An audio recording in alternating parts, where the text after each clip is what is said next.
السلام علیکم ورحمۃ اللہ وبرکاتہ۔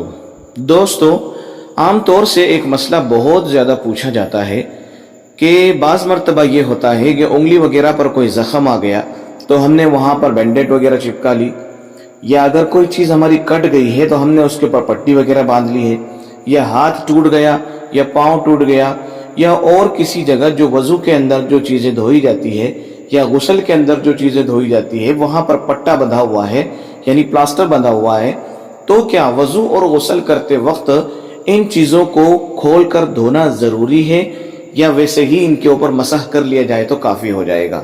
آئیے آج اس مسئلے کی وضاحت سنتے ہیں۔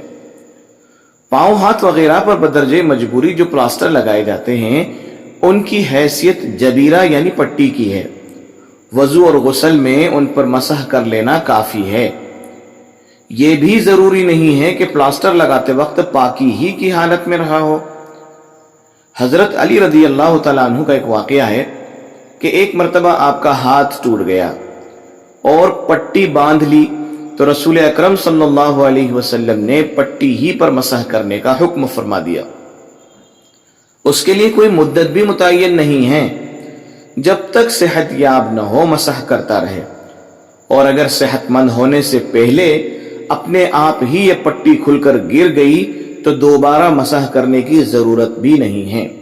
لیکن یہ بات بھی اچھی طریقے سے سمجھ لیجئے کہ اگر صحت ہو گئی تو اب پھر دوبارہ دھونا ضروری ہوگا۔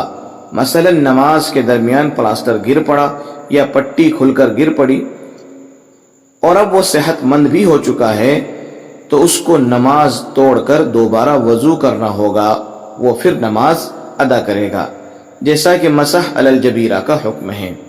اللہ ہم سب کو عمل کی توفیق عطا فرمائے۔